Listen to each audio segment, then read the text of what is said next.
Welcome to our journey through the classic film Captain from Castile.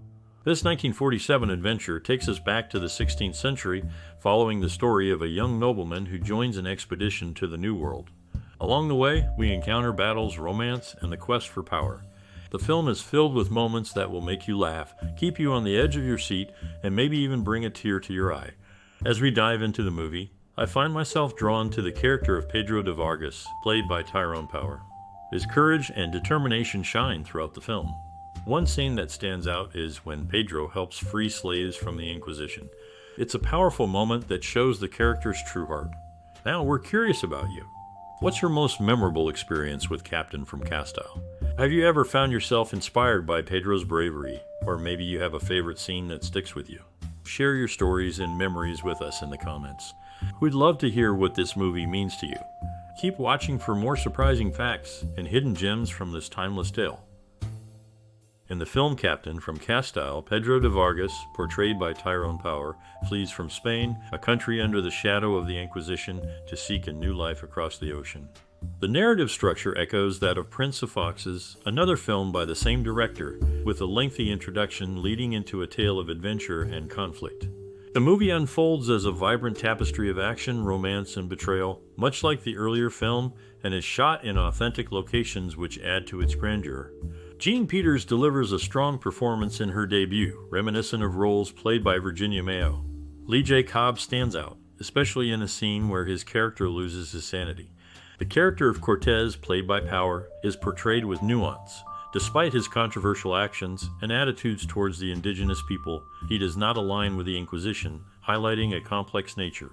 Directed by Henry King, the film is a compelling narrative that skillfully blends historical drama with the excitement of a swashbuckling adventure. In the late 1940s, the friendship between Lee J. Cobb and screenwriter Alva Bessie, a member of the Hollywood Ten, ended over a financial dispute. Bessie, facing significant legal expenses due to his defiance of the House Un-American Activities Commission, was denied a loan by Cobb, leading to the collapse of their relationship. Despite this, Cobb later showed support for the Hollywood Ten during their trials. In another development, Tyrone, initially slated for the lead in Way of a Gaucho, was replaced after director Henry King withdrew from the project. Additionally, Alfred Newman's musical score for this film included a theme previously used in The Black Swan.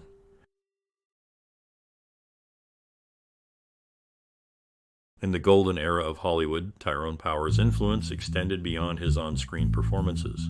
His portrayal in The Rains inspired the character of Ibis, the Invincible in Wiz Comics, showcasing the crossover appeal of film stars into other entertainment mediums.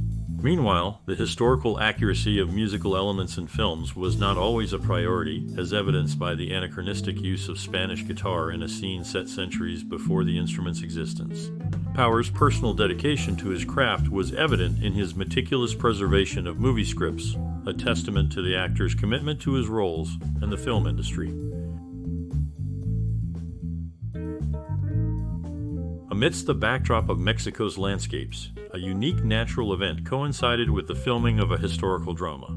The unexpected eruption of Paracutan volcano lent a dramatic vista to the scenes, mirroring the historical eruption of Popocatépetl that occurred during Hernán Cortés' time. This serendipitous occurrence added a layer of authenticity to the film setting. The film also marked the acting debut of Jean Peters, who stepped into the lead role with no prior acting experience. Her casting came about after Linda Darnell, initially slated for the part, was reassigned to the lead in another production. Peters' natural talent was evident from a screen test taken just a week before filming commenced, which left a strong impression on the producers. Darryl F. Zanuck, the film's producer, had envisioned this movie as a grand spectacle, planning to release it as a special roadshow presentation complete with an intermission highlighting its epic scale and production value. In a notable moment for cinema, Dalia Arriaga made her first appearance on the silver screen, marking the beginning of her career in acting.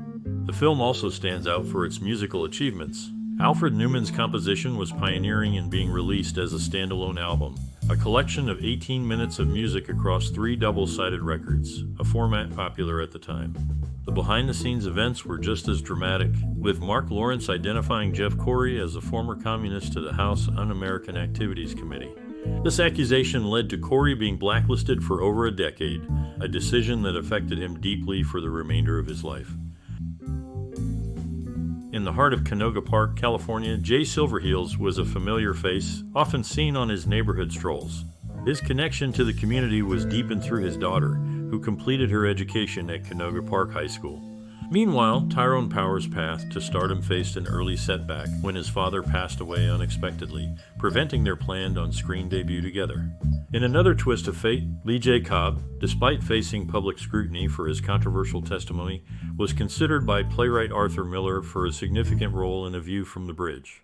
Miller saw Cobb's personal experiences as a potential source of depth for the character, but Cobb declined, wary of further backlash and the potential risks to his career. In the landscape of classic cinema, Barbara Lawrence, who once graced the screen, left acting behind in 1962 to pursue a career in real estate. The authenticity of the film was heightened by the use of Nahuatl, the language of the Aztecs. Robert H. Barlow, an expert in the language, was tasked with teaching Stella Inda, ensuring the dialogue's historical accuracy. This task proved to be a significant hurdle for Inda, who, along with her fellow Mexican actors, dedicated themselves to learning their lines by heart. Tyrone Power, a leading actor of his time, is recognized as one of the top box office draws, a notable achievement given his relatively short 19-year career, which included a hiatus for military service. His success is underscored by his inclusion in the list of all-time greats, many of whom have careers spanning several decades.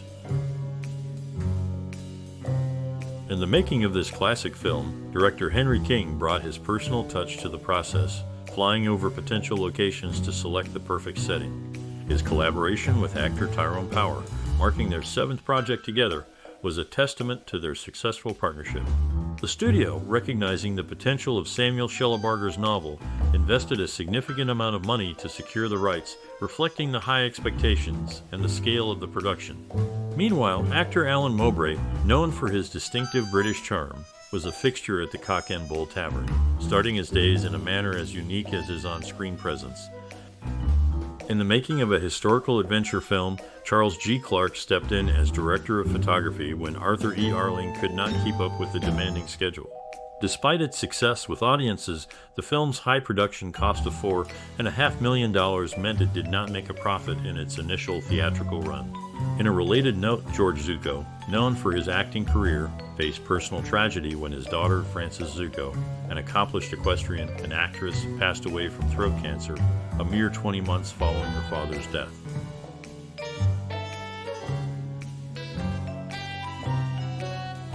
The stirring conquest theme composed by Alfred Newman for this classic film found a new life as the rallying anthem for the University of Southern California sports teams.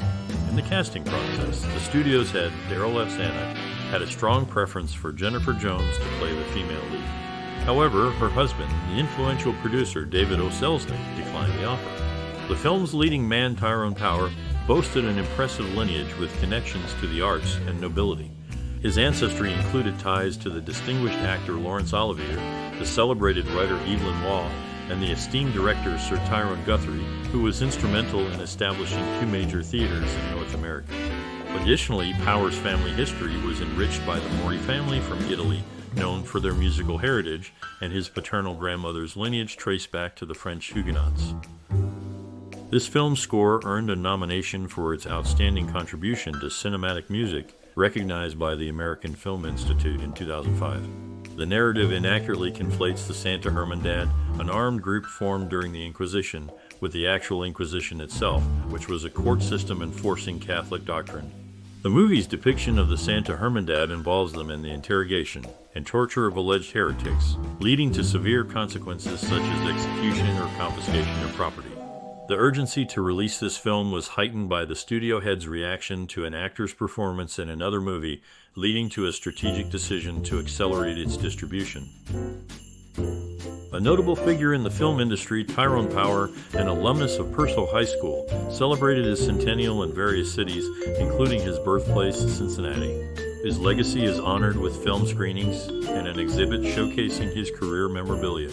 Cesar Romero, another prominent actor, shared the screen with Betty Grable in multiple films, demonstrating a dynamic partnership in the golden era of cinema. In the historical drama set during the early 16th century, the narrative takes a dramatic turn as Hernando Cortez, the ambitious and determined leader, makes a bold decision. Contrary to the popular belief and cinematic portrayal of him setting his fleet ablaze to cut ties with Cuba, the truth diverges significantly. Historical records suggest that Cortez strategically dismantled his ships, citing their lack of seaworthiness as a pretext. This calculated move was designed to eliminate any possibility of retreat, thereby ensuring the commitment of his crew to the conquest of Mexico. The act of scuttling the ship served as a clear message there was no turning back. In the process of creating the historical adventure film set in the early 16th century, a tragic event occurred. Tyrone Power, the lead actor known for his swashbuckling roles, was deeply affected by the sudden death of his close friend and co-star Jean Peters. This loss cast a shadow over the production as the cast and crew mourned the passing of their colleague. The film, which depicted the tumultuous era of the Spanish Inquisition and the conquest of Mexico, inadvertently mirrored real-life sorrow with its on-screen portrayal of struggle and loss.